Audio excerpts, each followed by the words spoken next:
Much. Hey Thanks. everybody. Yeah. How's it going?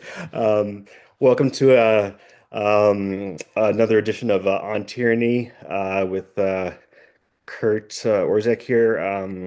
I have the distinct pleasure of bringing Dave from LAPêCHE into the conversation, and we're going to be talking about their new record and also about the glorious state of the world. But I'm sorry, Dave, you're mid-sentence. You're just telling me kind of like the state of affairs with the band, and I Yeah, wanted to make sure I hit record. So if you wouldn't mind, just a little bit of backtracking. yeah, no, I appreciate that. Okay. You know, I can be a gabber sometimes. So I can, I immediately want to make connections. So I immediately like want to tell folks about myself and find out about other folks. So I appreciate it. Yeah, I was Totally. just saying that Krista and I, Krista the singer and guitar player, writer, we're married and Uh, we met in Brooklyn. We were living in Salt Lake City now. We've been traveling here to see her family. She grew up here for about 10, more than that, 12 years, ton of time. But we just moved here about 3 years ago to be closer to her family. Her father passed away a few years ago. Oh, And sorry to hear about that. thanks. Yeah. It was we were lucky that we kind of it was a progressive thing. We knew it was coming. I mean, grief is grief, right? But Yeah. it wasn't sudden, so I think maybe that was helpful in the situation. Um but yeah, so I never thought that I would want to live in Salt Lake City, live in Utah in a clearly red state. Yeah. But Salt Lake City is pretty cool. It's a nice blue pocket. There's a lot of activism going on here, so it feels comfortable. And who knew, living in Brooklyn for so long in like a shoebox apartment, we are feel really stoked to have a yard. Oh yeah. Yeah, sure. Of course. Right. The things that like that matter now. But half the band's still in Brooklyn, half in Salt Lake. And during the time of pandemic, we all lived within 2 blocks of one another in Greenpoint, Brooklyn, and our practice space was right smack dab there. We Oh. went there to practice all the time. Pandemic happened, and then we learned how to write remotely, and we never really went back to our practice space. So living in different places is not nearly the barrier that it used to be. So that's Yeah. just kind of how we write, and then we get together to rehearse and play shows still. Yeah. Um, but Even, yeah, even collaborating, like the the energy of being in the same room, it doesn't it's not diminished too much from the experience, or it's almost a little more equitable because sometimes for us in our band in the practice space, sometimes personalities can dominate other personalities, oh yeah, yeah. and now it's kind of like, here's an idea. What do you think of it? Add your ideas freely whenever you feel like it, send them back and forth. So it's become, and the producer of this record, Alex Newport, lives in Joshua Tree. So we met him remotely, talked to him remotely. So we were sending stuff back and forth with him as he was producing, and we were writing all these songs. So it Mm. just kind of got in the groove. It used to be something, me in my 20s, I would have said like, oh, what a gross, sterile way to Mm. create art. You know what I mean? Sure. Got to be in the room and got to argue it out. But this has been a really wonderful way to collaborate. Now, when we're together in person, that's very cool. But we have more of a song together, kind Mm. of when we do get together, and we still iron things out. And we Yeah. went to the studio with songs mostly sketched out, but some of Mhm. my favorite parts of this record didn't happen until we were in the studio. Yeah. So there's still that in person connection that's really important. But Gosh, for plus you have the luxury of hitting the mute button whenever you want. Somebody starts yeah, exactly. Yeah. Exactly. But no, that's a really good question. So far it has not been for this group of middle-aged folks, like a second act of music kind of. So we've kind of grown to enjoy it. It felt like something, I mean, it was imposed on us at first, right, with the pandemic, but it's just something we kind of embraced and um Yeah. got got used to it. Yeah, yeah. Yeah, well, So I'd be remiss if I didn't congratulate you on the success of the record. I mean, thank you. I, I've been looking forward to talking with you because I've just been hearing so much about the record since it came out. I was telling you Oh, before that here in Boise there was there was a record release party for it, and you guys played in the store, I guess, yeah. Yeah. at the record exchange. Did you? This is kind of a tacky question, and then I feel kind of obligated to ask, did you have a sense when you're creating it that it was something really special, and then it's gonna I don't think it's a tacky question. I think that's a very I think it's a sweet question. I think it's a cool question. I think thanks. that um I know I can see how you would, you know, give the qualifier there because I might do the same thing, but I think it's genuine. It's genuine. Did we know if it was special at the time? I mean, I think that maybe not at first. I think that because the record took such a long time for us to write for so many different reasons, and because it was such a new experience, and um and you know, it's I mean, it's special to us, and hopefully the whole goal is for it to hopefully be special to others, right? Like the Yeah, theme of the record is the name of the record is Autotelic, so it's this idea of creating something for the sake of creating it, you know, like you're creating something and letting go. Um, hmm. so that autotelic act, right? Like, Hmm. um, which is ironic because we create this thing and we're supposed to let it go, and then we go through Then you this tore. cycle of promotion and touring and like, Right. here, look, everyone like it, everybody listen to it. Yeah, So yeah. there's those things I feel like though can exist, more multiple things can be true at once, right? Like we can hope that other people connect with it, and I think that that's, you know, I know this podcast is on tyranny. I love it. I love what you do. I love, you know, um I love the book. I love I always want to say Tom Snyder, Timothy Snyder, um Yeah.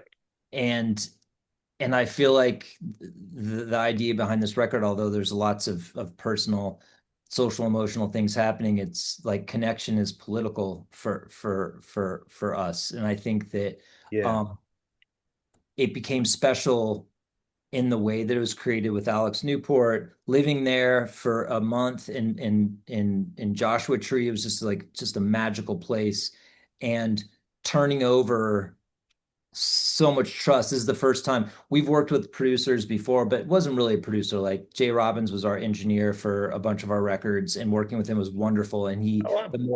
the more we worked with him, he had more influence, and you know, the more comfortable we got with one another, you know, he would give us more feedback on composition and content and things like that. But with Alex, he was like, I want you to write 20 songs.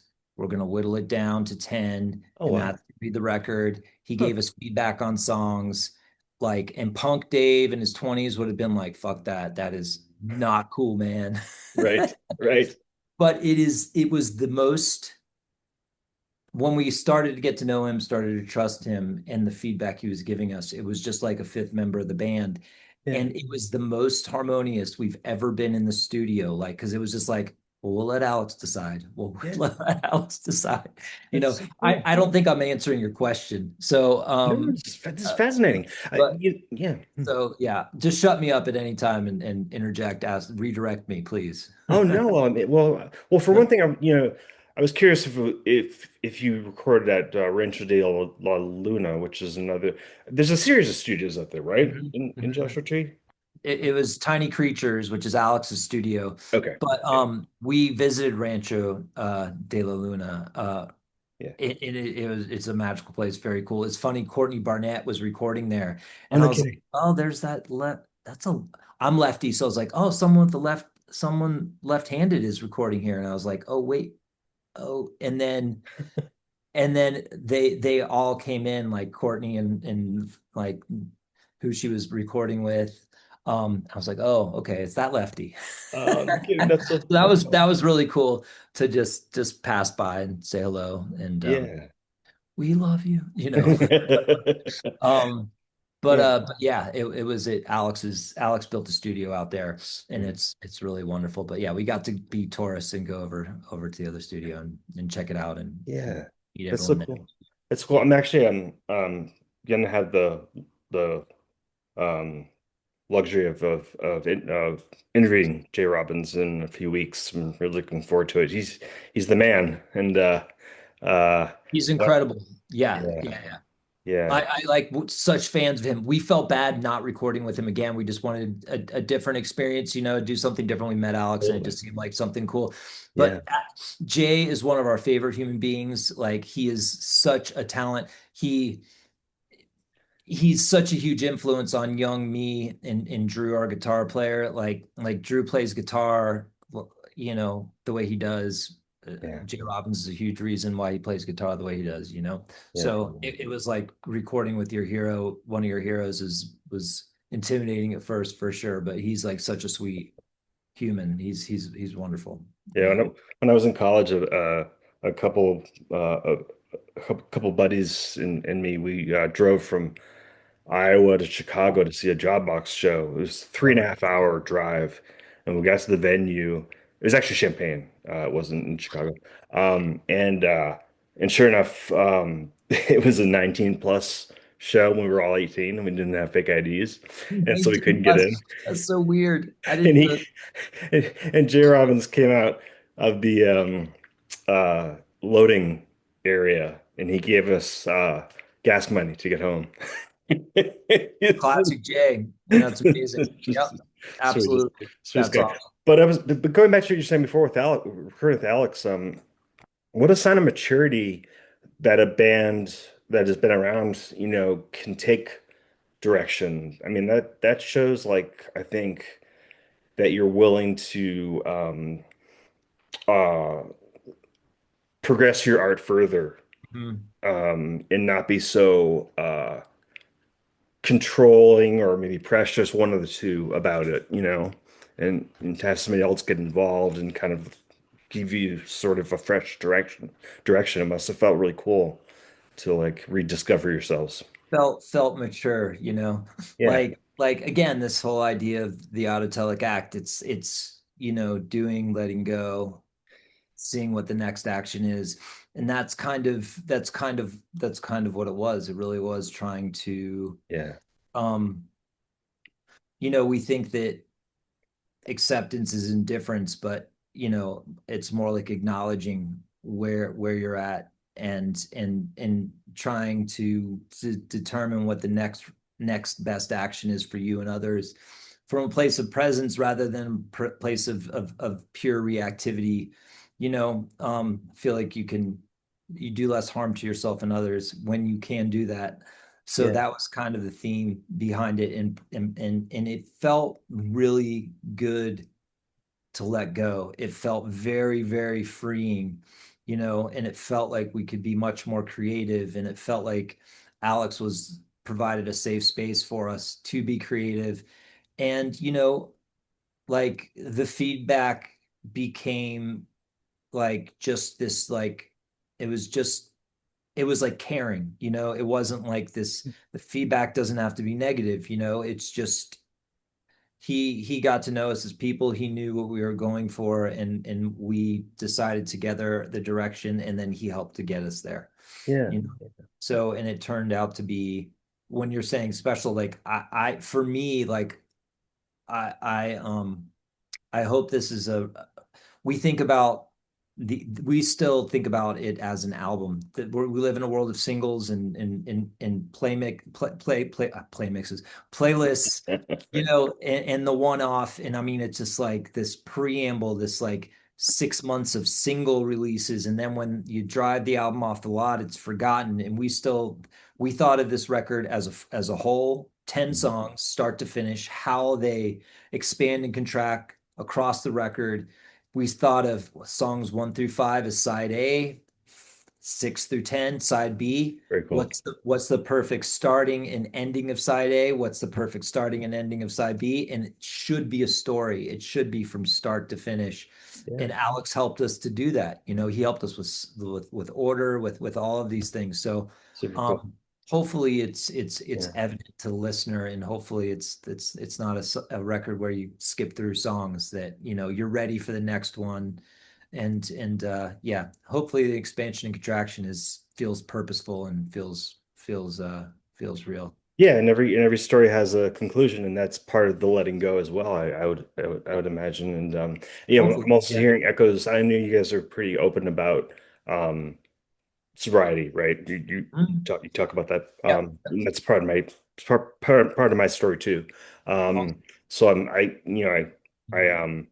when you talk about letting go and acceptance, I'm hearing kind of notes of the steps and all that, and Absolutely. Yep.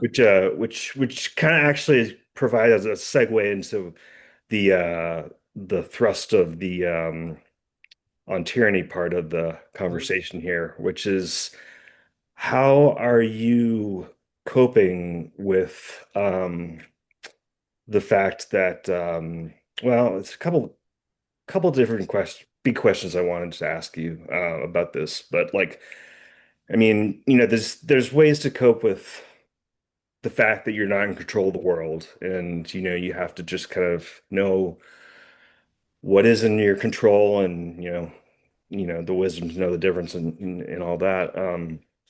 But at the same time, like I had a conversation with a friend recently, and I was like, how are you dealing with things? Because he's kind of like tuned out the news.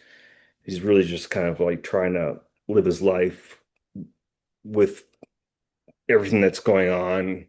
Um, Not even in the background, just not part of his life. And he's like, well, I can't control any of it. And that really kind of it kind of got to me because I was like, no, man, I disagree. Like, I think there's things you can do. And I think like, voting, protesting, this stuff sounds antiquated, it sounds old-fashioned, but um, look at what happened in Minnesota. Like, look what happened with like Jimmy Kimmel. Like, I mean, like these actions still work. And so I guess one of my big questions for you is like, you know, and it's obviously a really big question, but it's like, to what extent do you feel like you are um responsible for um taking action? And to what extent do you feel like you just have to kind of say, this stuff isn't in my control, you know? That's a great question. I think multiple things, like I said before, can be true at once. You're right. There's a lot of the steps in the language and embedded in the record is or notes and experiences on sobriety. Krista and I have been sober now. We met in sobriety. I just had 12 years. Krista will have 12 years next month, Oh, which is congratulations, man. very cool. Wow. And congratulations on your sobriety. Very, very Thank you. cool. I, and there's probably some,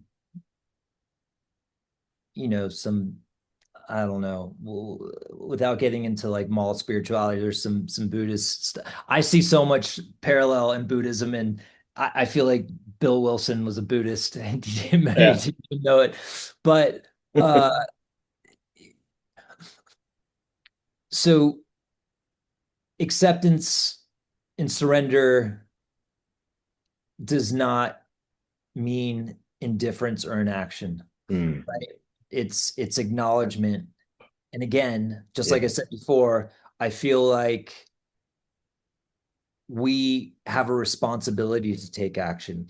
I Hmm. think music is a political act because it can help us to connect. It can help us to become less isolated. Hmm. It can help us to heal. It can help us to express. I think that right now we look at history and fascist what authoritarian, whatever you want to call it, they thrive on people feeling powerless, and that happens the more isolated that people are. I feel like Yeah. music and art connects us, brings us together. So I think that creating art is an overt political act. I think Yeah. that it is a form of radical compassion, a form of and we talk about, maybe we say radical acceptance. Radical acceptance to me Mhm. is is being mindful and responsive to a situation rather than being reactive. I think that you pause, you accept, here's where we're at. That's acceptance to me, is really being honest and truthful about the situation, Mhm. and then taking, to the best of your ability, a a calm, could be excited. You can be excited and still be calm. You can have that balance. Maybe not calm, taking a taking the best, we talk about this in sobriety, the next right action, the best next action Yeah. that keeps in mind yourself and how you impact others. So that type of acceptance that your friend is talking about Yeah. is, in my opinion, irresponsible. I Mhm. think that it is a false form of acceptance. Because I would say that it's not fully acknowledging the truth, which I think is full acceptance. That's Clementine. She just likes to smoke and hang out. Great Um, name. I think that though, by, again, I can't I acceptance surrender does not mean indifference. It does not mean inaction, Yeah. but it means you can take a better, more impactful action and really think about what you want to do. I mean, here we go to protests. We donate where we believe, we spend our money in places that can have the most impact. Hmm. We spend our dollars in the way that's the most compassionate. We try to be very conscious of where our money goes whenever we have control over it. Yeah. And yeah, we get involved in political campaigns. We just went out and protested a new ICE center that's coming. I think that these things showing up, you mentioned Minnesota. I am insanely motivated, inspired, and proud of the people in Minnesota, Oh the my people in God. Chicago. Everywhere people are showing up. Yeah. That is what has to happen. Yeah. That is taking action. And you know what? Action is the antidote to anxiety. Taking some form of action. Very well said. We can have a loose control, like having Mhm. some loose control. I mean, we do have some control. We have some choice. Yeah. Having choice is having some form of control. Hmm. Hmm. I think that the key is staying on that balance beam and trying to really think about, in the Buddhists say, grasping an aversion, like am I, and I think that's a moment by moment thing.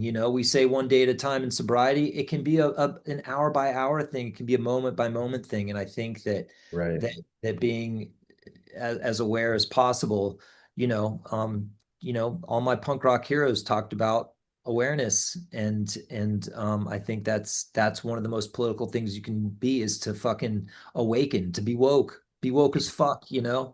Um, Yeah. choose Sure. woke. Yeah. Anyways, another long-winded answer. I'm sorry, No, but no, I no. don't know if I Oh, answered your question. no, you actually answered a couple other questions I was going to ask too. So that's Okay. it. It was beautifully stated. And I agree with you. I kept thinking about. I think it's in the Snyder book, maybe, or maybe somewhere else. But it's like, you know, inaction is contagious, but so is action. It's something along those lines. Yeah, Like, something like that. Yeah, yeah, I know. you Yeah, know, totally. and just to, yeah, it was. Just to see it, how Minnesota reacted, like you really felt like you were witnessing history, like It is. It absolutely, and just totally. like those Yeah, people, and in that city, I remember, like for a long time, I don't know if it still is, but it was ranked as like the happiest city in the country. yeah. I think it was right around the time. I think it was right around the time that gay marriage got finally the Supreme Court approved it. I think it was right around there. And people were like, Minnesota, like, or Minneapolis, like, it's so cold and everything, but it was just like Uh, a joyful place. uh-huh. And just to see people respond, it almost was like watching not that I don't play video games, but like I imagine it's probably similar to like watching one of those world building games where you see like the Yeah. actual construction of a community from the Uh-huh. bottom up. Like how, like Yeah. why do we have neighborhoods and why do we Uh-huh. get together? And it was Yeah. like it's because you know one of the common refrains that you hear in the news with the second Trump term is, all the guardrails are off and there's nobody's going to come to save us but ourselves, you know? And when you Mhm. have that in mind, you think about, well, then what does it mean to be in a city? What does it mean to have a civic responsibility? And really strips things down in such a way.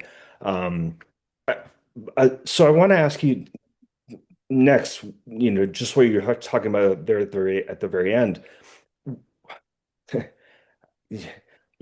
I can tell already that you're not somebody who judges other people. I'm not asking you to judge per se, but what is your perception or response or reaction been to how specifically the punk rock community has um, dealt with what's going on? Um, Good and question. it and part of the reason I ask that is because I too like grew up kind of like as a punk rocker and then got kind of more into metal and I'm Mhm. surprised that it seems from my experience I'm seeing more action being taken by like metal bands than punk bands. I could be wrong about that. It might just be my perception, but was wondering what you thought. I just jotted down just something for me to remember, just to your last point about your friend. Sorry, just Oh wanted yeah, to, yeah. before I forget. Um, while you were talking, while you were responding to my response, it Yeah. made me think. The you were talking about the Timothy Snyder quote about the action. He also, I mean, what is it, chapter one? Do not obey in advance. I would argue that authoritarians want your friend to do what your friend is doing Yeah. because that is a form of obeying in advance, like, well, I can't do anything about it, so I'm just going to try to put my blinders on and live my life. And I would also argue that would probably show some underlying privilege. I don't know your friend, Mhm. No, but absolutely. if you can do that, you are benefiting from privilege Yeah, you because missed a lot of time, if yeah. So anyways, to the punk rock, uh, it's funny. I was thinking about this before, and I I want there to be more outrage, and I want there to be more people vocal. I don't feel like I've seen, and like you said, I might be wrong too, but I try to keep up with what's going on. But there definitely are people who are politically, outspoken. I mean, sure. um, oh my God, what's the Irish band The that's been Pogues? Uh, not the Pogues, they're not but around anymore. but but that's what I think of first when I think of Irish band. Um, The frames uh, maybe or no, it's a recent band. They're very outspoken about Palestine. Oh my God, I can oh see their Kneecap. Kneecap has been oh wonderful. Being outspoken. yeah. But and I mean, there's been I think there's folks in the queer and the trans community who have been outspoken, and I feel like Mm. it's been a lot of people who are are maybe the most fearful in the situation, the most vulnerable, speaking out for themselves and others. And I think that makes total sense. And it takes so much courage to to call out power from a vulnerable space. But I feel like there needs to be more people that are more outspoken from a place of privilege, you know.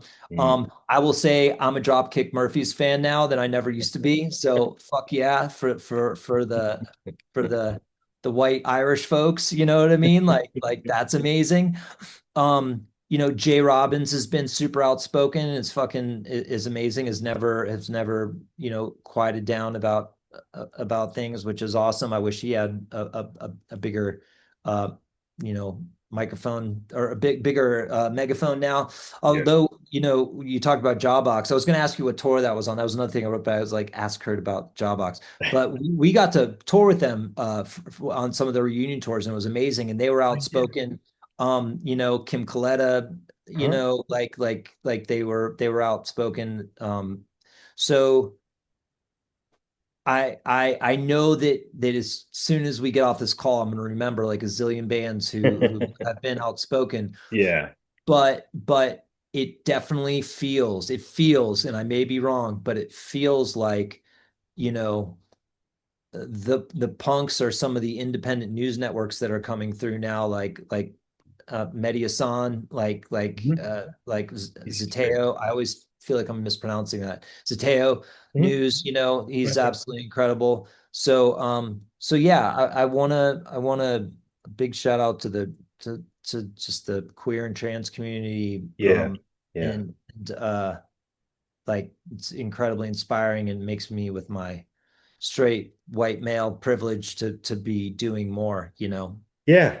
Yeah. And yeah, I guess that's the point too, is like, you know, it, there's not enough. I mean, the answer, if more was being done, the question we'd be asking is why is not even more being done beyond that? It's like Absolutely. it's just it's so catastrophic, and it's at such a cataclysmic level that it has to be matched with something unimaginable in size and scope. Um, Well, the No Kings marches, right? Our record, it's I think they were hoping for 12 million. I forget the last count. It was like 8 or 9, which is because 8 or incredible. 9, Those yeah, those are the biggest marches in US history, right? Like yeah, that's massive. That's huge. I yeah, forget what the percentage is. It's like, what is it, the 3% tipping point or something like right. that, the amount of Mhm. people that get out in Yep. March. So maybe the punks are the normies, because I've seen a ton of normies out there, you know what I mean, Yeah, who have been just really, really cool. And you were talking about metal bands stepping up and being punk, like, I yeah, mean, what is punk really? I mean, punk is, yeah. but I know what you're saying. I know what you're saying. I'm sorry, I just interjected and cut Yeah. you off. You were saying, No, we only have a couple minutes left, unfortunately, oh, which really got stinks. it, got it. Yeah, yeah. But I did want to say on a positive note, I think one really, you know, good aspect that's come out of this situation that we're in is, the bitterness that younger generations had toward the baby boomers. I think it's changed because they're the link between the civil rights movement. Like they're the ones who know how to organize and protest. Without Sure, them, if they weren't around, we might be a little more lost. And that's I'm fair. grateful for like going to marches and being with people who are twice my age and Yeah, and all that. yeah, for real. Yeah, yeah, It's really cool. absolutely. Yeah, it's really cool. There Um, was a wide range of at the last March. There was a wide range of background, experience, like age. It was cool to see for yeah. sure. And I really like, I just want to really point out what you said earlier, which is that even making music and being in a band is a political act, because I think that is really the point that I've been trying to drive uh, or try to kind of touch upon in this series. And it doesn't come up often enough, but I'm really glad you said that. And I think that everything you've articulated has just been uh, so great to hear. Not in a way that like reinforces my beliefs, but you're phrasing in a different way is really educational for me, and I hope the people who are watching this are gaining as much from it as I am too. So, Appreciate it. I love what you're doing. Thank you for doing what you're doing. I mean, it's important. So thank you for that. thanks, man. I mean, this is like to have conversations like this. is everything these days for me. It's Same, like, same. it's like Sincerely. Yeah. the moment you start feeling despair, that's when you want to talk to somebody, Mhm. and even if you don't agree Absolutely. on everything, like Yeah. my buddy that I mentioned, I think I'm just sad because I think in 10 years he's going to regret not Mhm. having taken more action. Yeah. But to each He's their probably, I'm own. sure he's a great guy, like the Yeah. my I hope I didn't sound too critical. It was just No, no, not no. the person, the action, if we're isolating and talking about that conversation and that action, Yeah. that's the response. Yeah. I really can't thank you enough, Dave, for making Yeah. the time. Thank you. You guys are like at the top of the world right now, and you made a little bit of space for me, and I'm Yeah, grateful, thank you. really grateful for it. Seriously. So, Great to meet you, Kurt. Please don't be a stranger. We should be in Boise later on in the year, so we'll have to awesome. hit you up and have you come out to the show. Oh, I can't wait. I can't wait. I'm already Yeah. excited. Thanks so Awesome. much. Yeah. Take it easy. Take All right. care. Keep on. Really appreciate it. Bye, Dave. Thanks. Bye. Thanks.